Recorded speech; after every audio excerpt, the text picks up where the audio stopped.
All right, here we are for a little episode about what is happening around the league in wOBA2. We got lots of stats in store, so if you don't like numbers, you probably might as well turn this episode off. I thought we would just kind of jump right into it and just look at what's happening for the top teams and teams like me rebuilding at the bottom. I just kind of filter out some standouts and jump into some Excel stuff, just kind of wherever the day takes us. So might as well start at the top.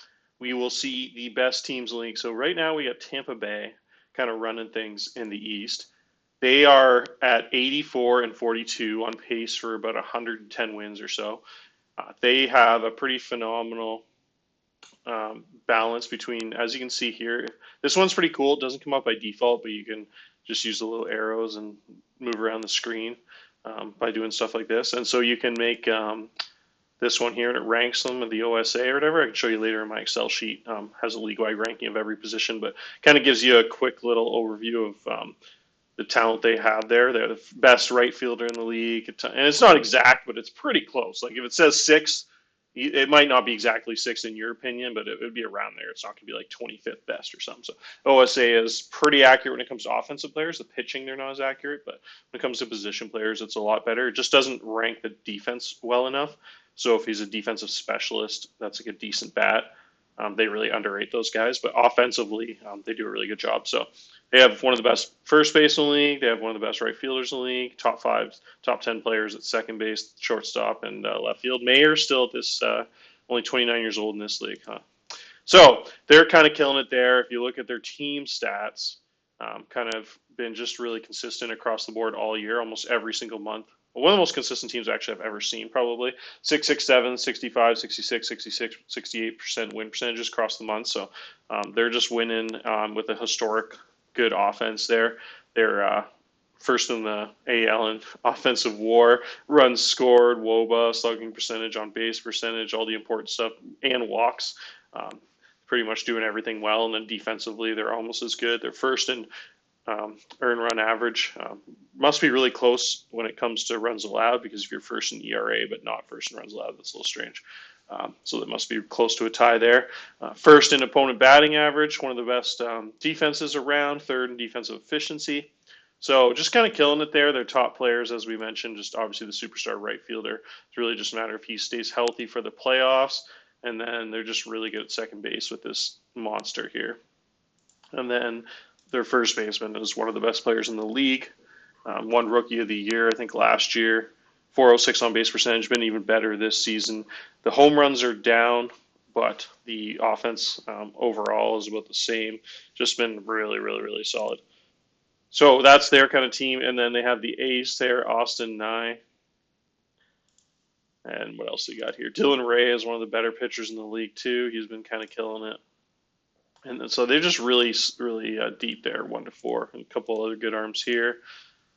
So yeah, it's a really nice team. And then next up, right behind them in the win column, we got San Diego Padres.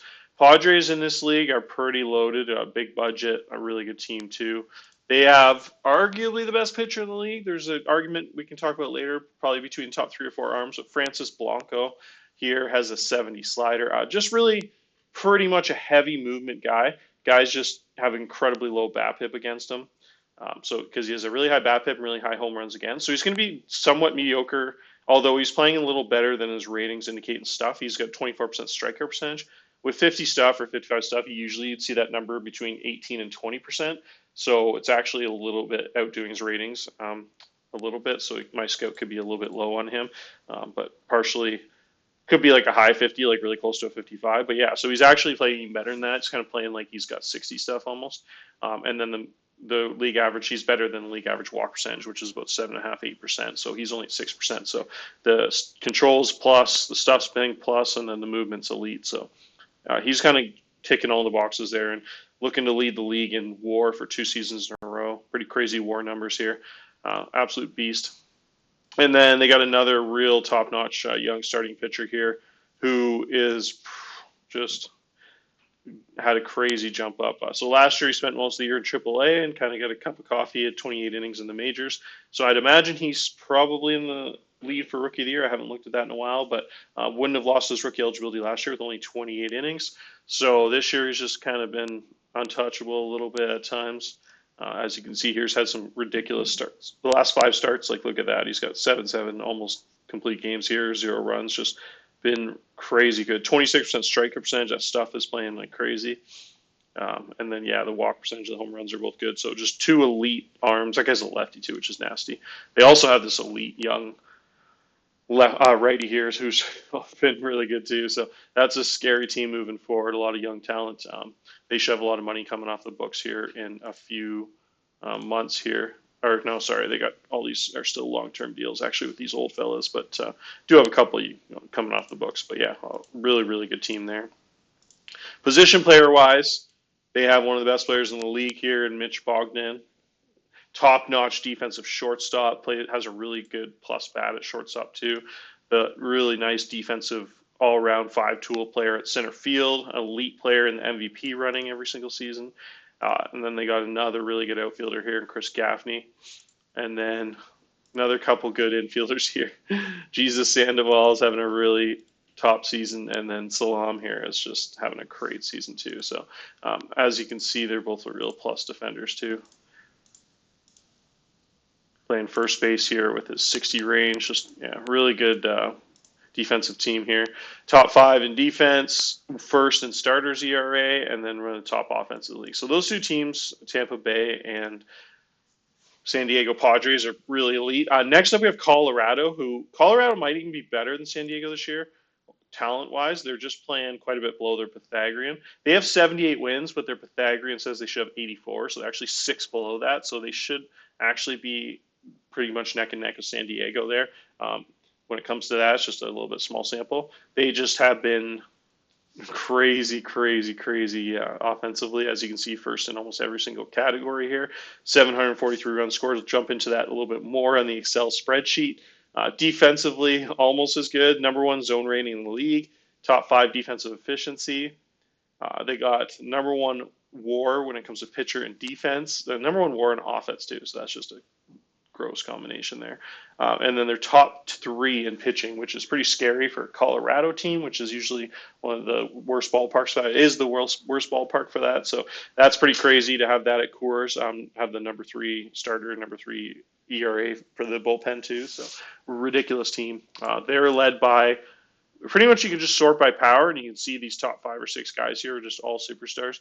They got about a 3.5 WAR pace, and then a 7 WAR pace, and a couple MVP front runners there, and another guy in pace for 6 WAR. So that they just traded for in Dylan Pena. So really, it's just all about the power for these guys. All their best players, other than obviously this pretty good shortstop, but even he's on pace for 16 home runs, which is pretty crazy at 40 power. But that's some Coors effect for you. So you can kind of look at them here quickly. Benitez, 70 power, 60 I. Mediocre batting average guy, but he's just going to have a ton of ISO and walk a lot and hit a bunch of home runs, 3 true outcomes. Then you got one here. He's just got 70 power, plus I, plus defense, plus running. Everything's 5-tool across the board, just a beast. And then we have Peralta here, who is kind of like the first guy we just talked about, but a little more BAPIP there. So the batting average is pretty high because Coors, that really helps. So he's playing really well. He's a rookie, so he's just going to be an absolute monster for about 10 years there, probably. 70 power in Coors, probably turn into a first baseman there before long, depending on their situation. Might stick at third base. Then we got the elite 10 WAR pace Brandon Winokur. He is batting 340 on pace for 50 home runs. Plays a plus defense out there in left field. Has ridiculous I, 16%, so almost identical walk and strikeout percentages, which is crazy. League average for that is 8%, so he's double the league average for walks. And then the league average strikeout percentage is about 18 to 20, and he's a little bit better than that, with the avoid K being a little bit plus. So it's pretty rare to have a guy with, extraordinarily rare to have a guy with equal percentages in both those categories. Just shows how elite his approach is. And 50 home runs, so had that kind of, it's just like a Barry Bonds type mold. Just a ridiculous superstar. And then we have almost as good of a bat right below him, just It's just almost as ridiculous. Just a touch less power and a touch less eye, but a little bit more gap power actually to make up for it. But really similar bat, just shows how scary those two are together. So the South Korean here, don't know how to say that name, but as you can see, the walk rate's just a touch lower than the other guy. The other guy was at 16%, he's at 14%, and everything else, the home runs are about the same, batting average is about the same. So really, really scary combination between those two. And then Dylan Pena was the big bat he just traded for. Since the trade, he's got almost a 450 on base percentage with his new team there. 174 WRC plus, on pace for 48 home runs too. So you got almost all the league leaders there. Pretty ridiculous team, ridiculous. And then just as good as anyone is like a really valuable center fielder out in Coors there to have 70 range like that with a plus bat's also really good. So yeah, it's kind of checking all the boxes there. Got the good defensive catcher too. Really, really, really good all-around team. The pitching just isn't quite as good as Tampa and San Diego, but it's not far off. It's kind of outperforming the ratings a little bit. Like if you look at the overalls, the ratings aren't nearly as high as those pitchers in the other teams, but statistically, he is right there with the runs allowed and ERA and stuff, not far behind. So the pitching's actually playing phenomenally well. So that's the top three teams there. Then we got some other, quite a bit better than everybody else. You got a little bit of a jump, and then you got the Angels playing pretty well, 75 wins, Mets at 74, and then you got the Toronto at 72 there. So you got a bunch of good teams. I won't have time to go over all of them, so I'll just talk about those top three teams there. And then we'll kind of go over some of the league leaders. So I have a pretty ridiculous spreadsheet here. And those that know me, which isn't too many in this league, know I'm kind of an Excel guy. So I've done some videos on it in the past. It's a little bit too complicated to explain, but if someone was really interested, you can shoot me a DM about how I make this stuff. But it's pretty tricky to explain unless you're pretty good on Excel already.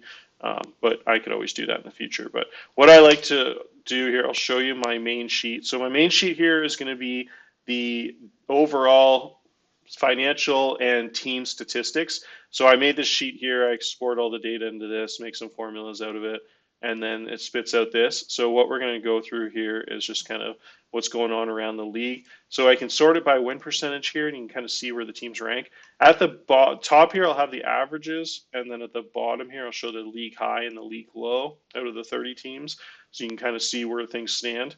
And then, so if you want to pause the screen and look at any time, you can do that. I just noticed that Washington's ticket's only 10% or $10 a ticket. That's crazy. So anyways, we'll go across here to the offensive stuff. So this is where you get the real important stuff. So run differential here. So total run differential, Colorado is a plus 250. But as you can see, they're not even first in their division behind San Diego, that Pythagorean I was talking about. And so you can see this really aligns with obviously the only team that is playing, winning a lot more than they probably should be is Cleveland. That's because the rest of the division's so bad. They're not quite as good as those other league leaders from the other divisions run-wise, but run differential isn't everything. But there's definitely some clutch stuff going with it. And then you can see here the home run differential. I like to add up the team's home runs for and home runs against, as you can see here with the bracket separating them there. And then you can see, so Colorado's a plus 144, just on a different league than everybody else because all those power hitters I just talked about. Then you got Tampa Bay at plus 55, Toronto plus 50, which doesn't seem good compared to Colorado's, but still really, really good. You hit 160 home runs, only let up 105 there, as you can see. You see the Dodgers there, ooh, letting up 188. That's pretty tough. And then you can go across, all the blue here is their offensive stats. And then all this orangey color here is the pitching and defensive stats. So the top three are in green, the bottom three are in red. So you can see, and again, the league averages at the top. So there, if you kind of go through the teams here, you can see the league averages in doubles. So you get home runs and then home runs per game, and then you walk percentage, strikeout percentage, as you can see all the stuff at the top. So you can see this. I like the big stolen base guy, just really enjoy looking at those numbers there. As you can see there, we got Seattle leading the league with 166 stolen bases so far. So yeah, the runs created is a big one. That's just the runs per game for 27 outs. So Colorado, 6.2 offensive runs per game is pretty nasty. Even with the Coors effect, they'd probably still lead the league in a neutral stadium, just a crazy offense. And then you get a couple teams at 5.5, which is really good. I could be wrong, but I think the 2001 Mariners were around 6.5 runs per game. I'll have to look that up in a bit, but I think that was kind of what they scored, but I might be wrong on that. League low, Pittsburgh there. I'm near the bottom there. I'm a big time rebuilding team this year. I just took over this Minnesota team. And we're pretty ugly here, as you can see. We don't really have a top 20 player. I just kind of sold everything at the deadline of value, just kind of full out rebuilding for this year and next. I traded some long term contracts for some decent guys to take on some big money short term contracts. But I just want to get all the money on the books for this year and next year and have two really bad years and then start being decent again in 2034. So I took on a really old, mediocre Tiedemann and then a Devers here making 30 million next year. So next year I'll still have those guys on the books for 55 million, both pretty much being replacement level players at this point in their career. And then Dollinger and Leet at the same thing. They're both pretty mediocre at this point, a little better though. And then so we'll just really have a clear books after that. Brock Jones probably going to opt out. So that was kind of my strategy there. And so we're actually winning a little bit more than I thought we would with such a bad team. Somehow went on a 5-game win streak last sim against two of the worst teams in the league, but still pretty fun to win even when you're kind of trying to tank. But yeah, so that was kind of my story there. So back to the statistics here. We'll go across to pitching. Pitching wise, we have opponents run per game. So best defense runs against prevention team in the league. Opponents run per game is 3.67 with the Mets. The worst is the Dodgers there, letting up all those home runs. And then you can see the overall runs against, pretty much the same thing, just not per game. You get home runs against. So home run percentage, this is what percentage of batters hit home runs, which I a stat that's not in the game. I used a formula to create that. Pretty simple here, as you can see. You just take the home runs against divided by the total batters faced. Sorry, I'm going to sneeze here. Oh, went away. My bad. I could edit that out, but I'm too lazy. And then next up, so you can see that big difference there. You're getting only 2.1% of batters hitting home runs against San Francisco. Boston right there too. And the highest teams in the league are about 3.3 and 3.8 there. So almost double the amount of batters hitting home runs against those teams at the bottom there. I like looking at that stat quite a bit. And then we got the zone range numbers, stolen bases against. This is always interesting to me how different it is. Like some teams only have 87 runners attempting to steal compared to some teams that have 150. I always like to look at that. So you go to the Mets with the league low there. I always find it interesting to look at the catcher arms there, and you can see why. Definitely deters team. It's a little bit skewed too because there's teams at the top here that have good defenses, and they're going to have a lot less guys on first base with better pitching, better defense than the teams at the bottom that are really bad. So it's tough to do without a percentage, but you can still kind of get a good grip of it. So you see the Mets here, Alvarez is deterring a lot of guys from stealing. So you add a lot of value from that, even though you don't see it in his runners thrown against. We can actually look at that, but it's just not many guys are trying against him compared to the other top catchers in the league. He's only thrown out 18%, but obviously there's a ton of guys just not running on him because of his arm, which is neat. So then you get across here a little bit. This is kind of my favorite part of the whole thing. Took a lot of work, but over months and months to create this, but it's pretty nasty. So what I do is I rank the top defenses in the league with all the biz ratings. So I have the biz stuff is just like the routine balls are the easy ones, and then the likely. So biz R is routine, biz L is likely, biz E is even. You get the point. So the biz ones are just kind of like an advanced stat ranking how difficult the plays are to make in those areas. So routine, the league average, they make 95% of routine plays. They make 82% of likely. Even 62, which they changed up in the game how it worked. Even used to be at 50, which makes sense, but now it's at 62. Unlikely, they only make 32% of conversions, and they only convert 15% of remote. So if you take, like, say, for example, the top defensive players in the league, you can see how much better they are than average. If we go to defensive stats here and say we'll just sort by zone range to make it easy. Say you take like the top defender in the league, an elite Drew Jones, and then you look at his biz stuff. He's converting 100% of routine, 100% of likely, which the averages were like 95 and 82.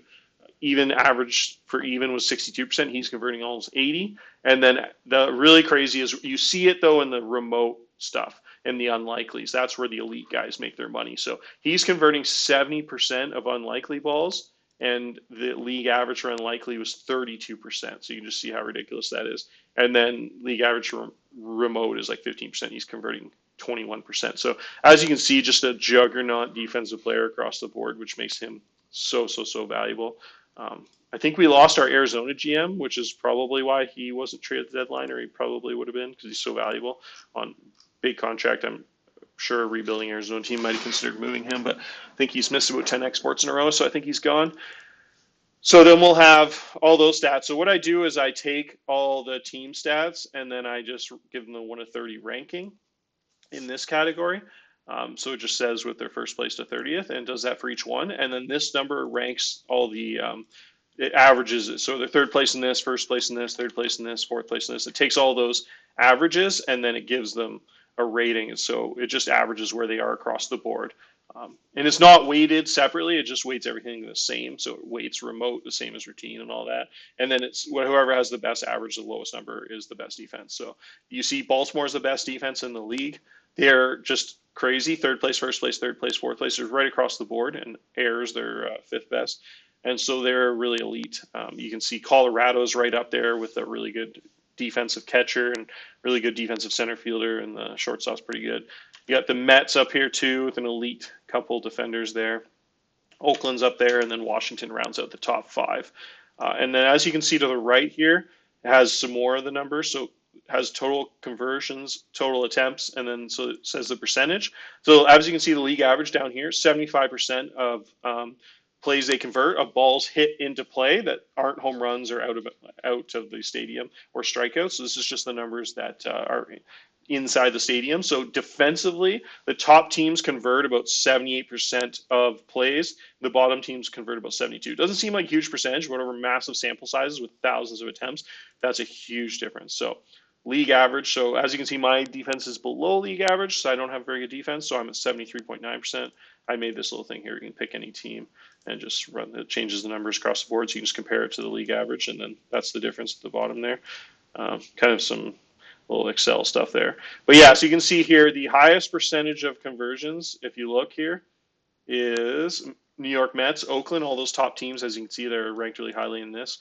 So the best defenses here. So you can see the errors too. So the errors per game, about 0.37 for the top teams. The best team in the league has errors on only 0.34, and then the worst is about 0.6. So almost double there, but an error two errors every 3 games or so for the worst defenses.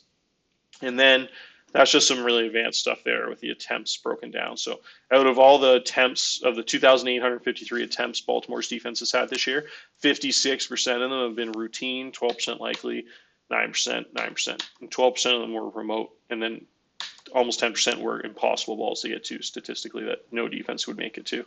And then that's the percent they converted, the converted percentages. So about 70% of the converted outs they had were routine balls. So teams are only converting outs on, but yeah, the remote's pretty rare there. But that's some advanced statistical stuff that's a little tricky. I'm sure you can figure out if you look at it for a bit, but I won't get into any more of that on the video. And then some fun stuff at the end here. I have a really neat, this is one of my favorite ones too, set up. This is all the organizational win percentages that I scraped off of the Stats Plus. So it just, this is some advanced Excel stuff. I won't explain how to do that, but really just pulls it off Stats Plus, and then it does a bunch of formulas and ratings I have. And then as you can see, the final results here. So as you can see, the best organizational win percentage, this is the MLB team and all their minor league teams. Win percentages, so that was 706 games played. So they're winning 65% of the games. The Angels, really elite organization. They lead the league, and this is minor league only, so this is just all minor league. It's just the same as this, but without the major league team. So you can just see how good their minor league teams are. So 65% for the Angels, 64.7 for Tampa Bay. Oakland rounds out the top 3. Those are really high percentages. Most of the time the league leaders are around low 60s, so 65s are really high for the Angels. Really good teams across the board. You can see it here if you go to their, I have it set up right here. So their AAA team is 64 win percentage, 71-40 for the AA. The A plus is just ridiculous. 89-25 is about the best team in the league, 78% win percentage. And then they have winning records at both of the DSL and the ACL, so and the A ball. So just right across the board, they're good everywhere. And the majors, they have winning records. So absolutely elite organizational ability there to just kind of win everywhere. And then at the bottom here, we have a pretty ugly one in Detroit, a little rebuilding team. They're only winning 22% of their minor league games. which is even worse than one of their last place major league teams, at 25% overall organizational win percentage. So that's a team that needs some high draft picks for sure. And then if you're interested, you can see the org win percentages broken down. I added together the AL East, West, and AL and NL total, and then you break down even more into the division. So as you can see here, the win percentages for the AL East is leading the way at 55%. And then we got second place is the AL West. A bunch of really good teams out there, Seattle and all them.